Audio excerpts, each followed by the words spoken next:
अस्सलाम वालेकुम नाज़रीन, मैं हूं अलवीना और आप देख रहे हैं प्रोग्राम इनसाइड द न्यूज़। नाज़रीन, वज़ीर आज़म इमरान खान साहब ने वर्ल्ड इकोनॉमिक फोरम के ऊपर जो है डिटेल में एक बार फिर बात की है और बात करते हुए उन्होंने यही कहा है कि पाकिस्तान की सरजमीन के हवाले से उनका स्टांस बड़ा क्लियर रहा कि अब हम किसी भी किस्म की जंग में जो है उसका हिस्सा नहीं बनेंगे और ओवरऑल इकोनॉमी के ऊपर बात की। उन्होंने जो है स्टेबल इकोनॉमी के ऊपर फोकस रखा। स्टेबल करने के बाद इकोनॉमी को उन्होंने ये भी कहा कि वो जो तरक्की है मजीद अपनी इकोनॉमी को और फाइनेंशियली ग्रो करने में भी जो है बिलीव करते हैं।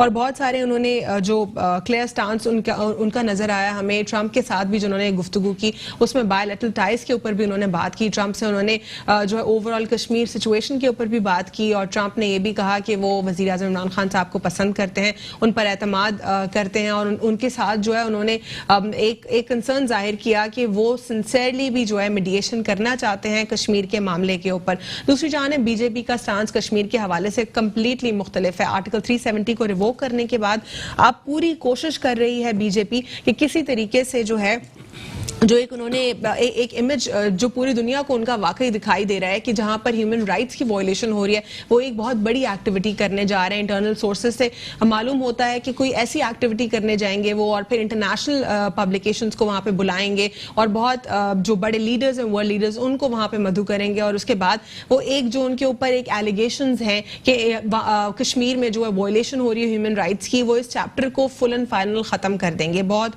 बुरी और खतरनाक साजिश बीजेपी ने प्लान की हुई है। आर्टिकल 370 के रिवोक करने के बाद अब वो फर्दर और इसके ऊपर काम कर रहे हैं। लेकिन पाकिस्तान की फॉरेन पॉलिसी का कश्मीर के हवाले से डे वन से स्टांस क्लियर नजर आया हमें पाकिस्तान तहरीक इंसाफ की हुकूमत से, लेकिन अब कहीं पे वो स्लो डाउन दिखाई दे रहा है।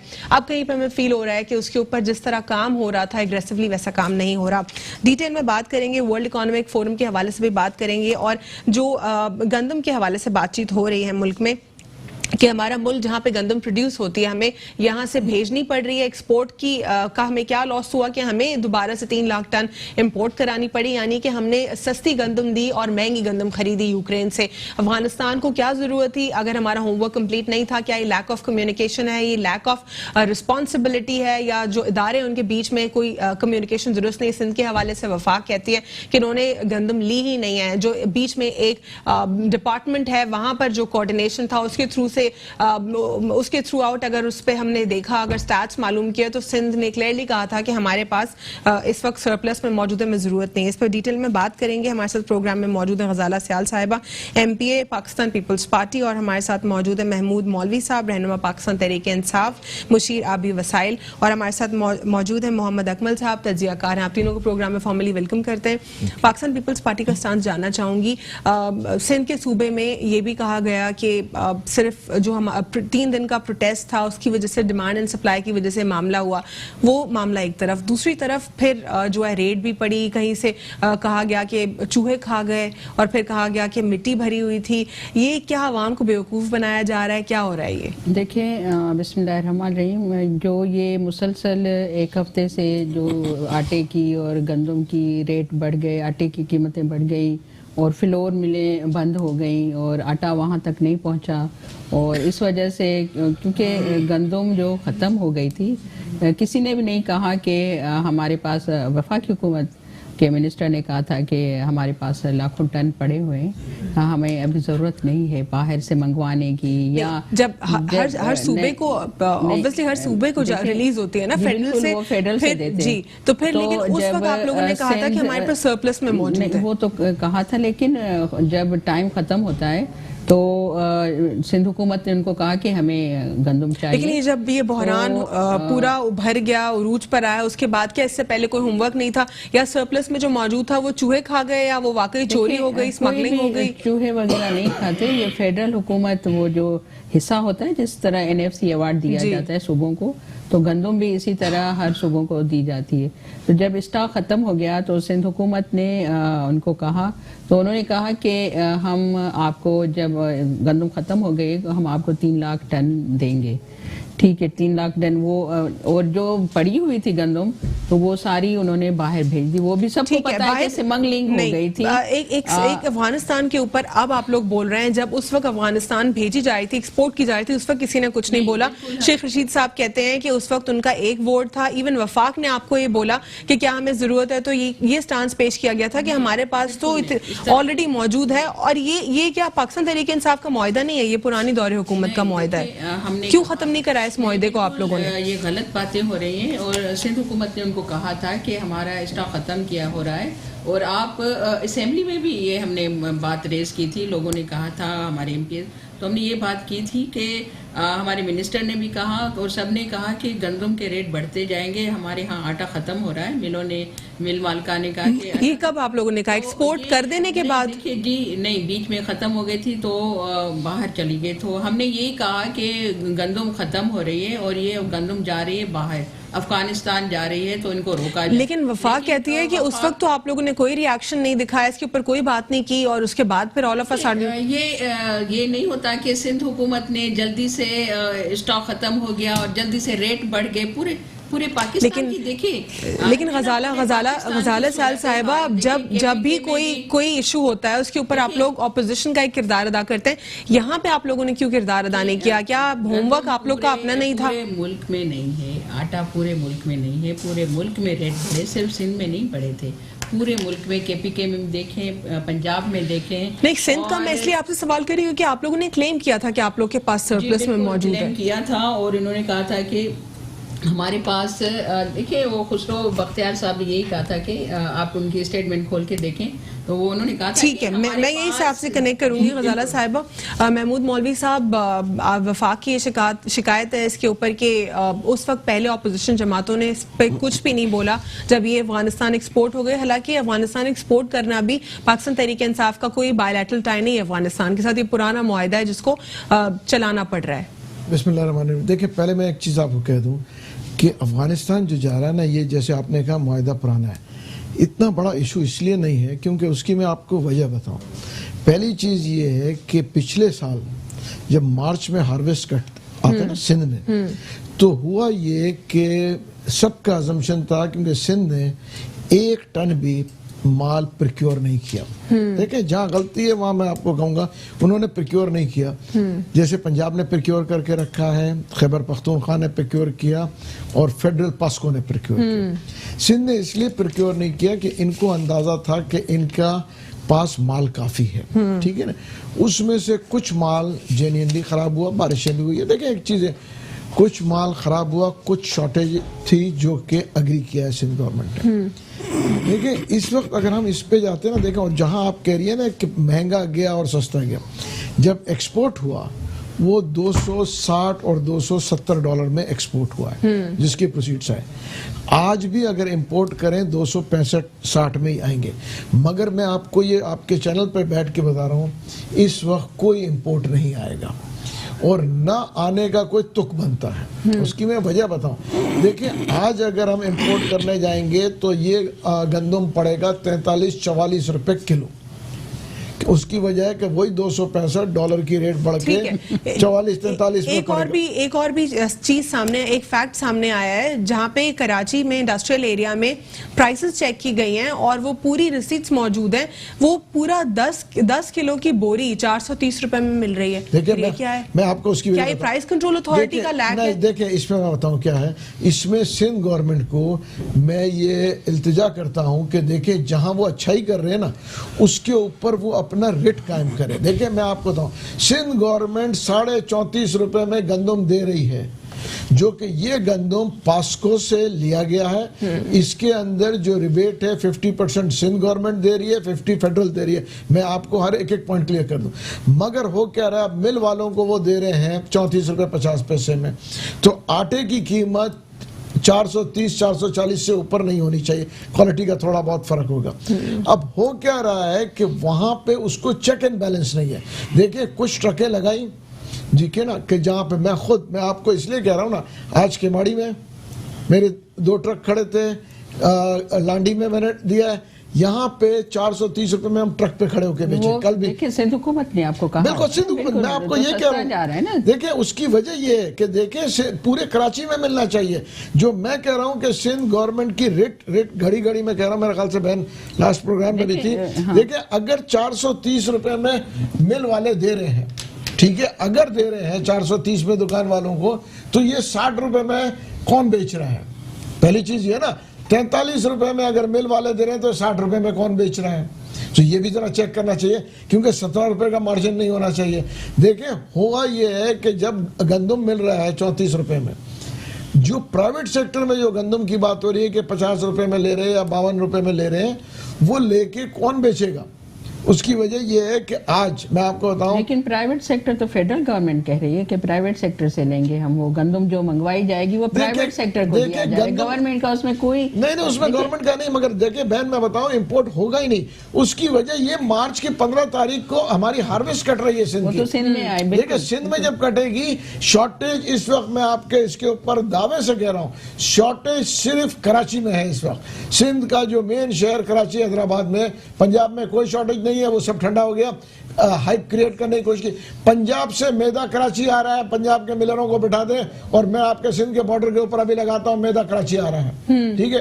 खैबर पख्तूनख्वा में जो हाइप था उसको कंट्रोल कर लिया, और सिंध में भी थोड़ा सा अगर मेरे ख्याल से सिंध गवर्नमेंट जरा सा मेरे ख्याल से अपना रेट करे तो आपको 5-8 रुपए का प्राइसिंग नीचे 2 से 3 दिन में आ जाएगी। नहीं तो आपने खुद बताया कि सिंध गवर्नमेंट 435 रुपए में दे रही है। सिंध गवर्नमेंट नहीं दे रही है। देखिए मैं आपको बताऊं हो क्या रहा है, सिंध गवर्नमेंट ने प्राइस दिया है 430 दिया है ना प्राइस, नहीं तो आप सिंध गवर्नमेंट नहीं दे रही, मैं मिलों को दे रहे हैं। बताऊंगा गजाला साहब साहिबा, ये एक जो सेल हो रही है, एक मैं आपको एक जेनेरिक सेल बता रही हूँ जी, लेकिन ये हर जगह नहीं है सिमिलर।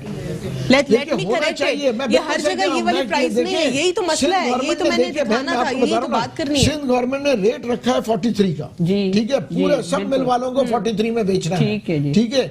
सिंध हो क्या रहा है कि कुछ लोग 43 में नहीं बेच रहे हैं। सर ये मेरे पास जो रिसीट्स आई हैं, ये मेरे पास कल आई हैं प्रॉब्ली, जिसपे लोग शिकायत कर रहे हैं कि आप लोगों ने हाइप क्रिएट करके रखी हुई है कि जगह जगह अलग अलग प्राइसेस हैं और महंगा आटा बिक रहा है या फिर शॉर्टेज है। तो उसके ऊपर मेरा जो है इस पे कंसर्न ये है कि क्यों एक प्राइस हर जगह क्यों नहीं है? प्राइस कंट्रोल अथॉरिटी का काम है ना ये। यही तो मैं आपको गवर्नमेंट की रेट को मैं घड़ी घड़ी क्या कह रहा हूँ, government has to, Sindh government has to make sure कि जीते। देखिए मैं आपको बताऊं, दूध ठीक है ना 85 रुपए में होलसेल में आ रहा है, सुप्रीम कोर्ट के ऑर्डर्स हैं, उसके बावजूद 85 रुपए। देखिए चेक एंड बैलेंस नहीं है ना। मेरा कहना क्या है, जहां अच्छे काम करो उसके ऊपर थोड़ा सा तवज्जो दो। मेरा सिर्फ यही कहना है। मोहम्मद अकमल साहब अच्छे काम हो रहे हैं, अगर इस तरह के सस्ता गंदम दी जा रही है तो दूसरों का भी काम है, ताजरों का काम है, शॉप वालों का काम है कि वो आवाम को सस्ता उसको चेक कौन करेगा?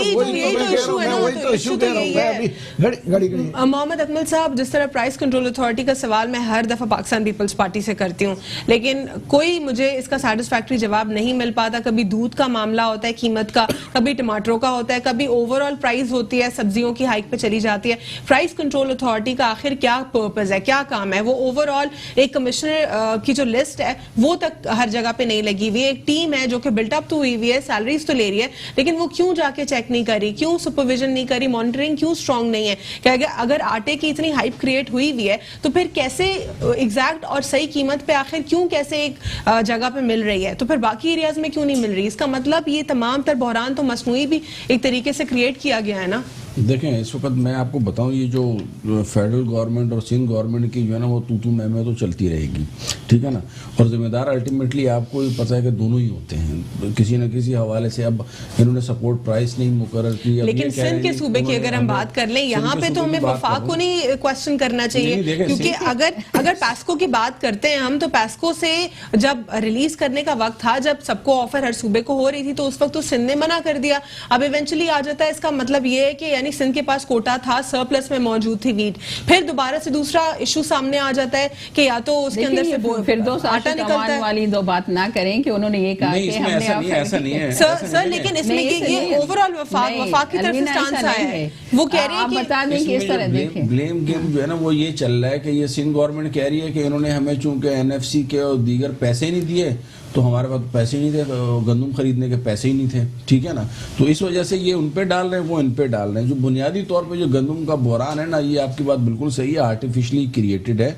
और उसके ऊपर भी जो कह रहे हैं कि गवर्नमेंट वो मंगवा रही है 3 लाख टन, वो बेसिकली होता ही है कि जब इस किस्म के कोई हालात आते तो हम पाकिस्तानी कौम है, तो ये जो नाजायज मुनाफाखोर और स्टॉकिस्ट हैं वो एक्टिवेट हो जाते हैं। तो अब वो जब एक्टिवेट होते हैं तो मसनूई बहरान ऑटोमेटिकली पैदा होता है। जब बहरान पैदा होता है फिर प्राइस कंट्रोल अथॉरिटी हो या कोई भी अथॉरिटी हो, और उसको सख्त से सख्त एक्शन लेना चाहिए। ये ब्यूरोक्रेसी का और दूसरी प्राइस कंट्रोल की सख्त नाकामी है इसमें, और इमेच्योरिटी है। तो आखिर प्राइस कंट्रोल अथॉरिटी को कैसे एक्टिवेट करेंगे, कैसे उनसे काम करवाएंगे? कॉम्पिटेंट लोगों को लगाया जाए। देखिए हमारे मुल्क में हर एक चीज का कानून मौजूद है। कल मैंने अपने प्रोग्राम में यही बात की थी कि unfortunately food science and technology के ग्रेजुएट्स को देख लें कि फूड अथॉरिटी के डोमेन में वो है ही नहीं, उनको हायर ही नहीं किया जा रहा। हायर ही नहीं किया जा रहा, जो हायर किया जा रहा है दूसरे लोग भर्ती होंगी। असल में वो किसी ने कहा ना कि जी किसी नहीं, देखिए हमारे डिस्ट्रिक्ट ऑफिसर उसके तालीमी निजाम को आप बिल्कुल उसका बेड़ा गर्क करें। इस तरह ना देखिए, वो कमिश्नर हैं, डीसीज हैं, वो तो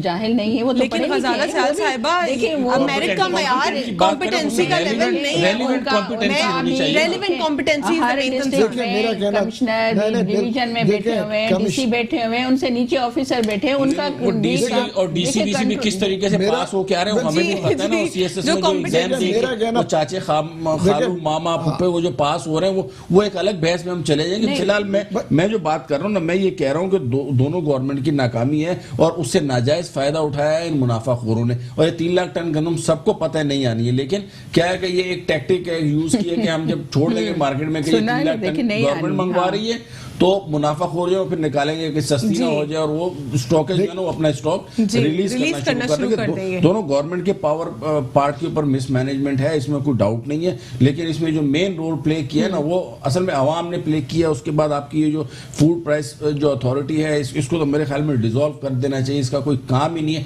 सारे इनकॉम्पिटेंट ऑफिसर इन्होंने वहां पे बिठा के रखे हुए, दफ्तरों में बैठे हुए, बस इनको और कोई शौक नहीं।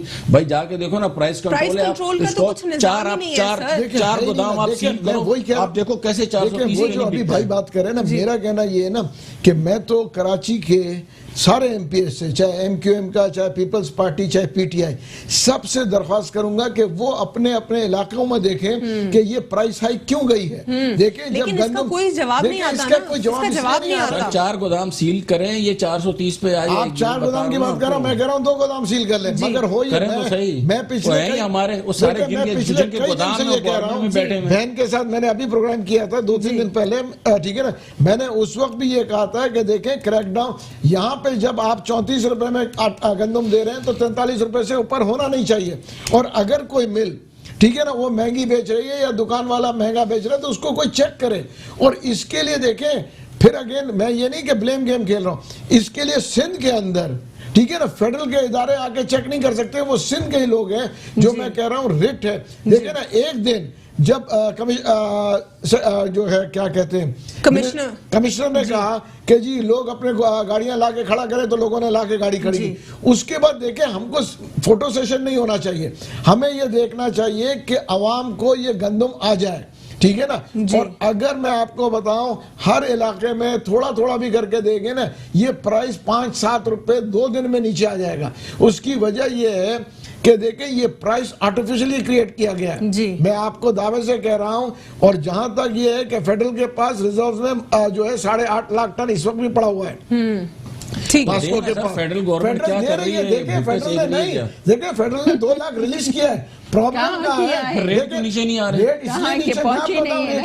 रेट इसलिए नीचे नहीं आ रहे, 34 रुपए में गंदम फेंक रही है ना, सिंध गवर्नमेंट दे रही है। सिंध गवर्नमेंट ये कौन सा माल दे रही है? ये फेडरल का माल दे रही है जो पास्को ने दिया है, ठीक है ना। अब वो माल को जब यहाँ पे हम दे रहे हैं, देखें जैसी वो माल मिलों में आ रहा है, एक आर्टिफिशियल हाइक किया हुआ है तो मिल आता जाएगा जितना फेडरल गवर्नमेंट दे रही है, जा कहाँ रहा है? देखें फेडरल गवर्नमेंट पब्लिक में नहीं बांट सकती। फेडरल गवर्नमेंट को, वो मैं आपको एक बात बता दूं, फेडरल गवर्नमेंट डायरेक्ट मिल वालों को नहीं दे सकती, फेडरल गवर्नमेंट सिंध गवर्नमेंट को दे रही है और सिंध गवर्नमेंट ये डिस्ट्रीब्यूशन कर रही है। फेडरल गवर्नमेंट को अनफॉर्चुनेटली बड़ी माजरत के साथ ब्यूरोक्रेसी जो है ना वो नचा रही है इस वक्त। वो सारे मतलब इमेच्योर किस्म के फर्स्ट टाइम गवर्नमेंट में अभी तक हमें नहीं पहुंची हाथ में आ रही है। पंजाब गवर्नमेंट लेकिन 1 लाख टन दिया गया है, 1 लाख टन आया है। लेकिन 1 लाख टन की जगह 4 लाख टन आप लोग को जब मिल रहा था आप लोगों ने मना किया और कहा कि हमें 1 लाख टन चाहिए। 2 लाख टन, देखिए 2 लाख टन मैं आपको बताऊं, 1 लाख टन मिल चुका है, दूसरे 2 लाख में से 60,000 टन आ चुका है। बात है वो करे ना, देखिए वही मैं बता रहा हूं, इस तरह ना कहेंगे 4 लाख हमें भेजिए। मेरा कहना ये 4 लाख भेजने दिया आप लोगों को, कहा गया था कि ले लीजिए, 4 लाख भेजा,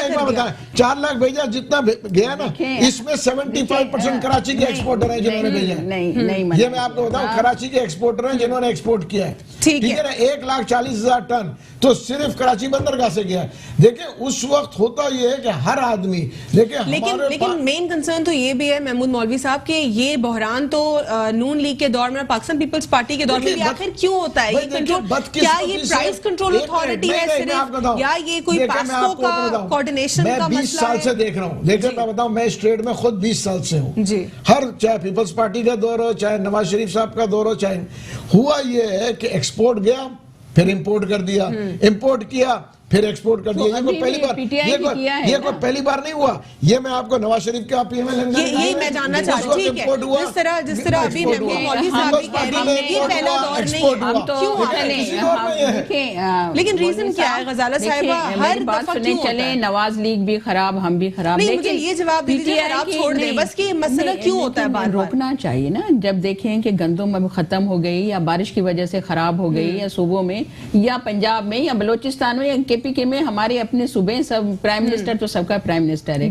तो इस तरह की बातें करना कि अभी जो सिंध में भी गंदम है, सब में अब हम इसको एक्सपोर्ट करें, और लेकिन वो माफिया वो मेरा सवाल रोका क्यों नहीं गया? हर साल हर दौर में आखिर ये मामला क्यों उभरता है? देखिए हर दौर में, हर दौरे हुकूमत, एग्रीकल्चर कंट्री है हम, हमें तो नहीं होना चाहिए इस तरह के जवाब और इस तरह की बातें नहीं होनी चाहिए जो हो रहा है। लेकिन पीपल्स पार्टी की हुकूमत है सिंध में, और देखें मैनेजमेंट देखिए, लड़ाई नहीं, बहन मैं बताऊं, पूरे चाहे पंजाब में हो चाहे मैनेजमेंट और पंजाब, और उनको तो आपने खामोश कर दिया। आप नाम मैं दोबारा आपकी जानिब आऊंगी गजाला साहिबा वालों के साथ, तो गजाला साहिबा दोबारा से आपसे इसी सवाल पे जवाब मांगूंगी कि आखिर नून लीग की दौरे हुकूमत और पाकिस्तान पीपल्स पार्टी की दौरे हुकूमत में भी यही मामलात सामने आए, कभी चीनी कभी आटा या फिर कभी और जो प्रोडक्ट्स हैं उनके ऊपर ये मामलात हमने देखे। आखिर क्या रीजन है, मेन रीजन क्या है, जानना चाहूंगी मैं एक छोटे से ब्रेक के बाद। न्यूज़ देखिए यूएस में भी उन्होंने क्लियर कर दिया, लेकिन ये सिर्फ बात से महमूद साहब क्लियर बताइए। देखिए आप क्या एक्सपेक्ट कर रही हैं? जैसे पहले कहा था कि जाके अटैक कर लें, नहीं, देखिए जहां तक हो सकता है ना आप उसी हिसाब से कर रहे हैं। कश्मीर पॉलिसी पे तो पिछली गवर्नमेंट की क्या पॉलिसी थी? उनकी तो जीरो थी, उससे पहले क्या पॉलिसी थी? हमेशा से जीरो रही अनफॉर्चुनेटली। लेकिन जितनी हो सकती है महमूद साहब, लेकिन जिस तरह पहले से हम देख रहे थे कि जिस तरह बहुत ज्यादा एग्रेसिव पॉलिसी जा रही थी और लग रहा था कि कुछ होगा, अब उसके बाद एक स्टॉप, जिस तरह मौलाना फजलुर रहमान साहब का धरना आ गया, उसके बाद बिल्कुल पॉज आ गया इस पॉलिसी के ऊपर। हमें जो है ना तो शाह महमूद कुरैशी साहब के बयानात दिखाई देते हैं, ना हमें वो एफर्ट दिखाई देती है जो शुरू में हो रही थी पाकिस्तान तहरीक इंसाफ की जानिब से। लेकिन मोदी सरकार बहुत ज्यादा एक्टिव है इसके ऊपर। मैं कहूंगा हमारे यहाँ बदकिस्मती क्या है कि हर चीज जो भी होता है ना उसको एकदम हाइप पे ले जाते हैं, फिर स्टॉप हो जाता है, फिर उसको स्टॉप करते हैं, चाहे वो कश्मीर इशू हो चाहे कोई भी इशू हो। एक हाइप मीडिया उसको एक हाइप देती है और फिर सारे के बाद बिल्कुल खत्म सारे पॉलिटिशियंस आ जाते हैं, उस पर बात करते हैं, उसके बाद फिर रुक जाते हैं, फिर कोई हाइप क्रिएट होता है। देखिए कश्मीर का मसले को सॉल्व होना चाहिए। लेकिन महमूद मौलवी साहब, मिसाल मलिक साहिबा खुद कहती हैं कि जो पिछली दौरे हुकूमत में इतनी सारी हुकूमतें गुजरी हैं, किसी ने कोई पॉलिसी नहीं बनाई, 5 से 10 साल की पॉलिसी बन जानी चाहिए थी। आप लोगों ने क्या इस पॉइंट को सीरियसली लिया है? क्या कोई पॉलिसी बना रहे हैं? क्या कुछ आप लोग स्ट्रैटेजी सोच रहे हैं कि कैसे आपने फर्दर इसको टेकअप करना है? ऊपर बड़ी स्ट्रैटेजी सोच रहे हैं और पॉलिसीज भी बन रही है।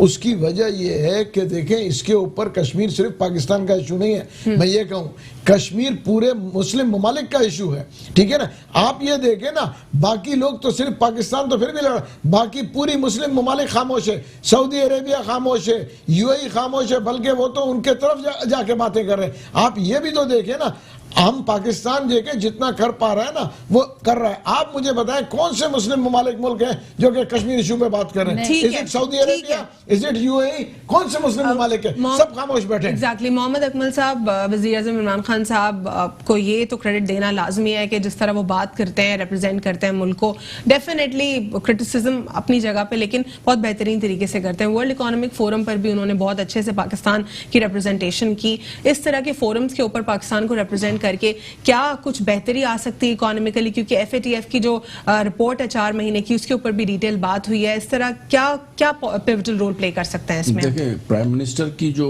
ये इस मतलब वर्ल्ड इकोनॉमिक फोरम का जो करंट इस साल का जो है वो 2 लिहाज से बहुत अहम है। एक FATF के लिहाज से और दूसरा जो है वो कश्मीर के लिहाज से।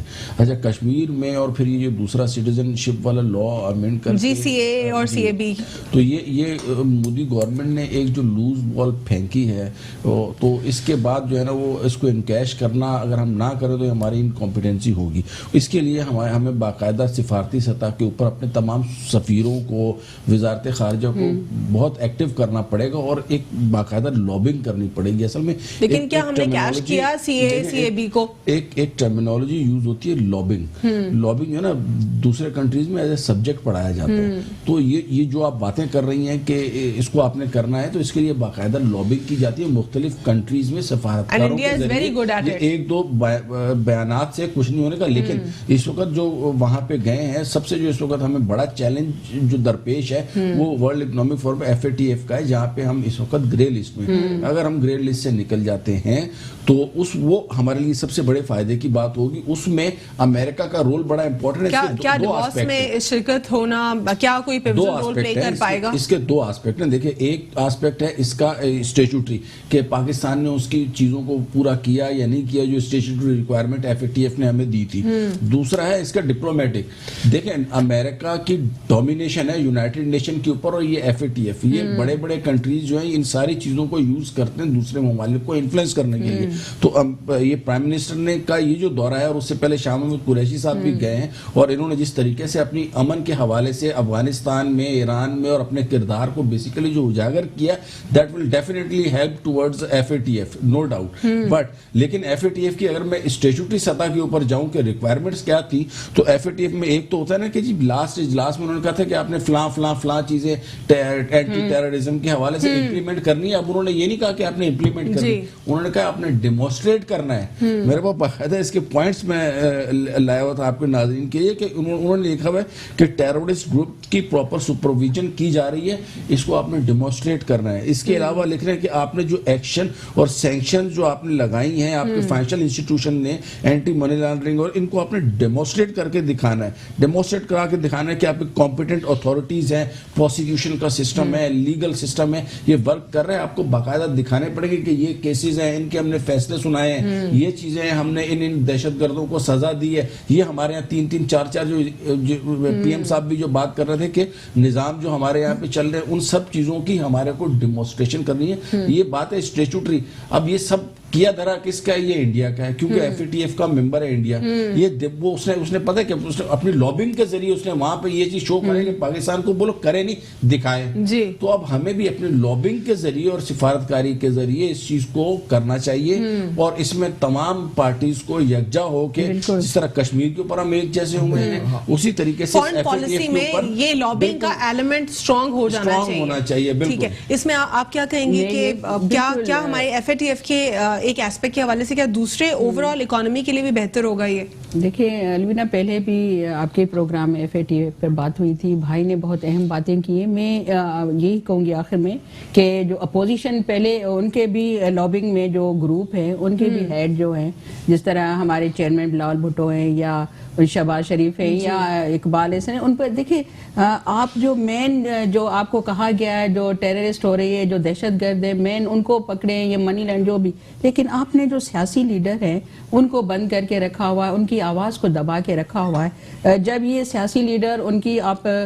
कमेटी बनाएं, उनको भेजें, उनको जो हमारे एम्बेसडर हैं जो हमारे उनके साथ जाएं, लीडरों के ग्रुप बनाएं, जो पार्लियामेंटेरियन है वो भी जा सकते हैं, वो भी कश्मीर की बात कर सकते हैं। लेकिन इस हुकूमत को ये इतनी सोच भी नहीं है, इतनी मैं तो क्या कहूँ मैच्योरिटी नहीं है, जो होती है, वो क्या कहते हैं डेमोक्रेटिक सोच होती है, वो नहीं है इसमें कि हमें किस तरह सबको लेकर और कश्मीर के मसले को और FATF मसले को ग्रे लिस्ट किस तरह निकलना चाहिए, वो अभी तक इन्होंने कोई सलाह अमल या ऐसी पॉलिसी नहीं उन्होंने बनाई है। ये आनी चाहिए पॉलिसी और असेंबली में उनको करना चाहिए। देखिए आई थिंक मैं काफ़ी पॉजिटिव हूँ और हमारी पार्टी भी काफ़ी पॉजिटिव है कि इंशाल्लाह हम ग्रे लिस्ट से निकल जाएंगे, क्योंकि जिस हिसाब से हम काम कर रहे हैं वी आर वेरी पॉजिटिव कि इंशाल्लाह विल वेरी सून हम ग्रे लिस्ट से निकल जाएंगे, ये मैं आपको कह दूंगा। ठीक है, इंशाल्लाह FATF से हमारा नाम ग्रे लिस्ट से भी निकल जाएगा। जिस तरह इंडिया ने मजबूत कोशिश की, मजबूत किस्म की लॉबिंग की कि हमारा नाम ग्रे से ब्लैक लिस्ट में चला जाए, लेकिन अल्हम्दुलिल्लाह ब्लैक लिस्ट में तो नहीं गया। अब उम्मीद करते हैं कि ग्रे लिस्ट से भी पाकिस्तान का नाम जल्द निकल जाएगा, पाकिस्तान की इकोनॉमी स्टेबल होकर इंशाल्लाह हम ग्रो भी करने लगेंगे। आज के लिए इतना ही, अल्लाह हाफिज़, गॉड ब्लेस यू ऑल।